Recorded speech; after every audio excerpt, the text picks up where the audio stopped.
أعوذ بالله من الشيطان الرجيم. بسم الله الرحمن الرحيم. وأن هذا صراطي مستقيما فاتبعوه ولا تتبعوا السبل فتفرق بكم عن سبيله ذلكم وصاكم به لعلكم تتقون.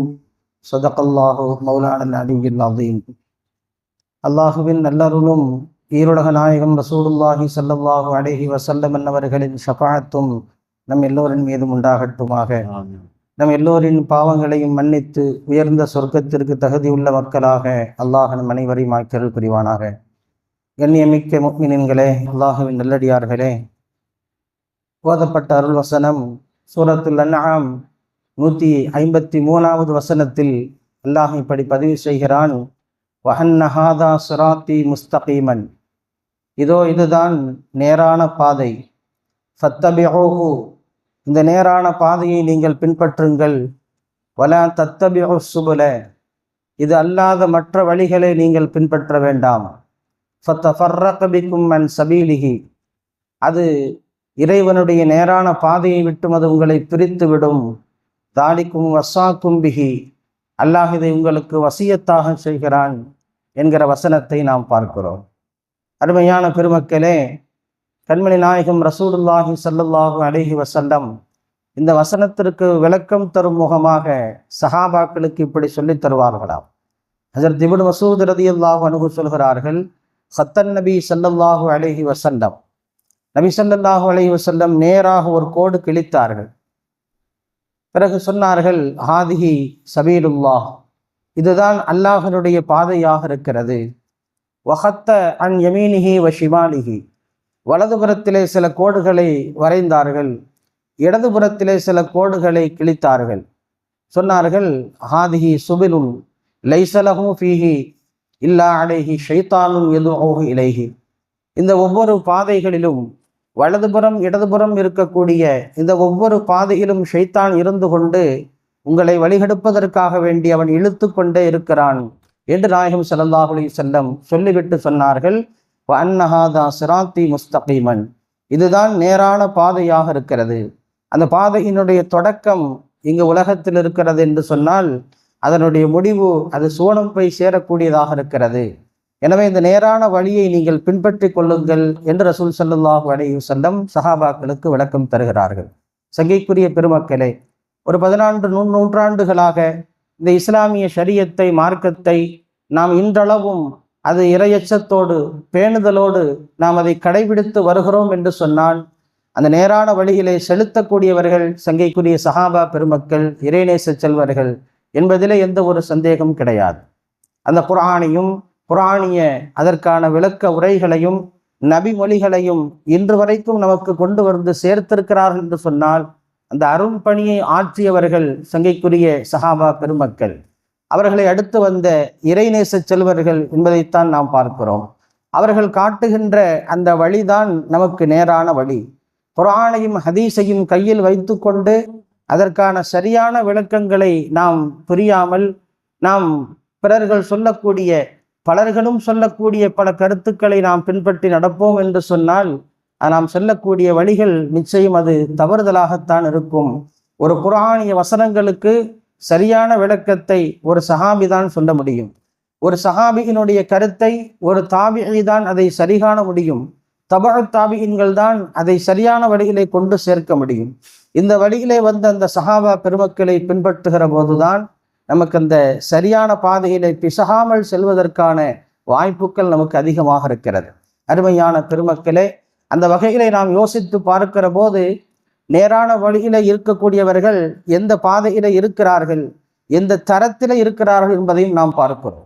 இந்த பாதையிலே கடந்து செல்லக்கூடியவர்கள் எல்லோருக்கும் ஒரே அந்தஸ்துகள் கிடைப்பதில்லை, எல்லோருக்கும் ஒரே சவாபுகள் நன்மைகள் கிடைப்பதில்லை.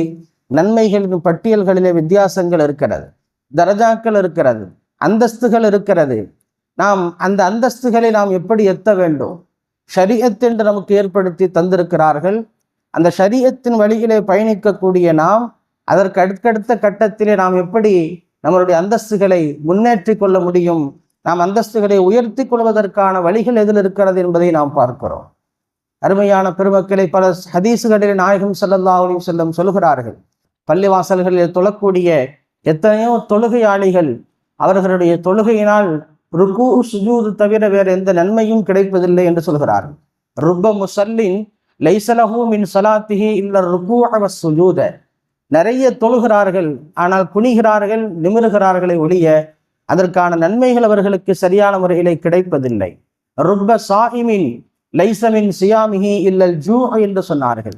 எவ்வளவோ நோன்பாளிகள் எவ்வளவோ நோன்பு நோக்கிறார்கள், ஆனால் அவர்களுடைய நோன்பு பசியை தவிர, பகல் முழுவதும் பசித்திருப்பதை தவிர வேற எந்த நன்மைகளும் அவர்களுக்கு பெற்றுத் தருவதில்லை என்று பெருமானார் ஸல்லல்லாஹு அலைஹி வஸல்லம் சொல்கிறார்கள் என்று சொன்னால், ஷரீஅத்தின் முறை பிரகாரம் நாம் தொழுகையை நிறைவேற்றுகிறோம், ஷரீஅத்தின் முறை பிரகாரம் நாம் நோன்பை நிறைவேற்றுகிறோம், ஆனால் அதற்கு சரியான சவாபுகளை சரியான நன்மைகளை நாம் பெற்றுக் கொண்டிருக்கிறோமா என்பதை நாம் யோசித்து பார்க்க வேண்டும்.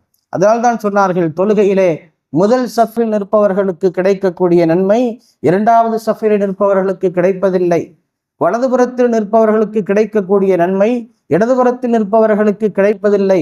இந்த நன்மைகளினுடைய வித்தியாசங்கள் என்பது எதில் அமைந்திருக்கிறது என்று சொன்னால், நாம் அந்த நேரான பாதையை இறைவனை சென்றடைவதற்காக வேண்டி, இறைவனை அறிவதற்காக வேண்டி நாம் எடுத்துக்கொள்கிற அந்த பாதையில் நாம் எவ்வளவு தூரம் நாம் அதை முன்னேற்றம் அடைந்திருக்கிறோம், நம் அந்தஸ்துகளை உயர்த்தி கொண்டிருக்கிறோம் என்பதை வைத்துத்தான் இந்த நன்மைகள் நமக்கு கிடைக்கிறது. ஆக ஷரீஅத்தின் பாதையில நாம் பயணிக்கிறோம், ஈமான் கொண்டிருக்கிறோம், தொழுகிறோம், கடமையான காரியங்களை நிறைவேற்றுகிறோம். அதற்கு அடுத்தடுத்த அந்தஸ்துகள், அடுத்த கட்டங்களுக்கு நாம் எப்படி நகர வேண்டும் என்பதை சங்கைக்குரிய இறைநேச செல்வர்கள் நமக்கு சொல்லித் தருகிறார். அதைத்தான் நமக்கு பிரிப்பார்கள். ஷரீஅத் என்றும் தரீகத் என்றும் ஹகீகத் என்றும் மஅரிஃபத் என்றும் நமக்கு பிரித்து தருகிறார்கள். ஆக ஷரீஅத்தின் பாதையில் இருக்கிற நாம் தரீகத்தின் வழியிலே நாம் வர வேண்டும். அந்த தரீகத்தில் தான் நமக்கு அந்த பயிற்சிகளை தருகிறார்கள். இறைவனை நாம் எப்படி புரிந்து கொள்வது, ரப்பினுடைய சிந்தனைகளை நாம் உள்ளத்திலே நாம் எப்படி கொண்டு வருவது.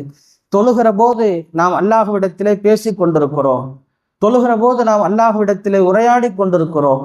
வேறு உலக சிந்தனைகள் நமக்கு தொழுகையிலே ஏற்படாதவாறு நாம் அந்த பக்குவத்தை நாம் எப்படி ஏற்படுத்தி கொள்வது என்கிற பயிற்சிகளை நமக்கு கற்றுத்தருகிறார். சங்கைக்குரிய பெருமக்களே, இப்படி பலர்களுடைய தொழுகையிலே நாம் பார்க்கக்கூடிய அந்த முன்னேற்றங்கள் தான் நம்மளுடைய தரஜாக்களின் உயர்வாக இருக்கிறது. நம்மளுடைய தொழுகை, உலக காரியங்களுடைய சிந்தனைகள் நமக்கு அந்த தொழுகையிலே வரவில்லை என்று சொன்னால் நாம் ஷரீஅத்தின் கட்டத்தை கடந்திருக்கிறோம், தரீகத்தின் வழியிலே நாம் வந்திருக்கிறோம். தொழுகையிலே நிற்கிற போது ரப்பினுடைய சிந்தனைகள் நமக்கு வருகிறது, இரையச்சம் நமக்கு ஏற்படுகிறது, இறை உணர்வு பயம் நமக்கு ஏற்படுகிறது.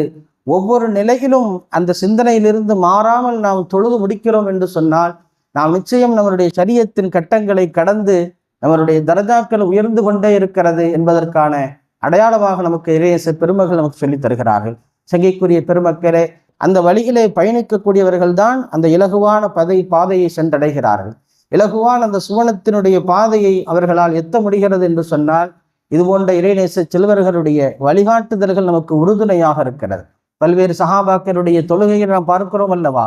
நான் தொழுகையிலே நின்று விட்டால் எனக்கு எந்த சிந்தனையும் வருவதில்லை, எனக்கு ஏதேனும் கவலைகள், கஷ்டங்கள், துன்பங்கள் இருக்குமானால் நான் தக்பீர் கட்டி நின்று விடுவேனேயானால் எனக்கான கவலைகள் நீங்கி விடுகிறது, எனக்கான துன்பங்கள் நீங்கி விடுகிறது, எனது உள்ளம் அமைதி அடைகிறது என்று சஹாபா பெருமக்கள் சொல்கிறார்.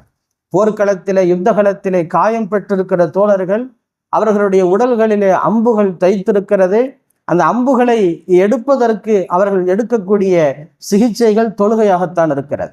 தொழுகையிலே நான் நின்றால் எனக்கு எந்த நடந்தாலும் எனக்கு தெரியாது. எனவே நான் தொழுகையிலே நிற்கிற போது என் உடலில் செலுத்தப்பட்டிருக்கிற அம்புகளை நீங்கள் எடுத்துக்கொள்ளுங்கள் என்று சஹாபாக்கள் சொல்வதை நாம் பார்க்க முடிகிறது. ஆக தொழுகைகள் இந்த அந்தஸ்திற்கு நம்மை உயர்த்த முடியும் என்று சொன்னால் நாம் யோசிக்க வேண்டும்.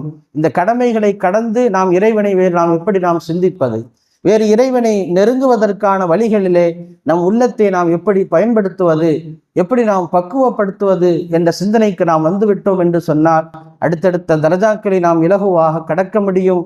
அல்லாஹ் சொல்லுகிற ஸிராத்தல் லதீன அன்அம்த அலைஹிம் மினன் நபிய்யீன வஸ்ஸித்தீகீன வஷ்ஷுஹதாஇ வஸ்ஸாலிஹீன்.